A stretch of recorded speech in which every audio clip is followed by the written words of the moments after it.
New data shows the U.S. job market is cooling off with fewer people getting hired and fewer people quitting. A new report by the Bureau of Labor Statistics shows that businesses added workers in February at the slowest pace since 2011 outside the pandemic. The hiring rate dropped to 3.1%. Job openings fell to about 6.88 million, down from more than 7.2 million in January. The steepest pullbacks in hiring were seen in the construction and professional and business services sectors. Layoffs ticked up slightly, but still sit near recent averages. Now, we talked to the Missouri Job Center, who says the economy in the Ozarks isn't seeing any impacts.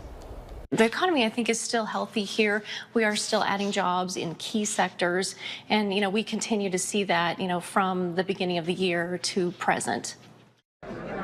Still, experts are expressing concerns that the labor market is not just stuck, but breaking as the Middle East conflict threatens to shake the U.S. economy.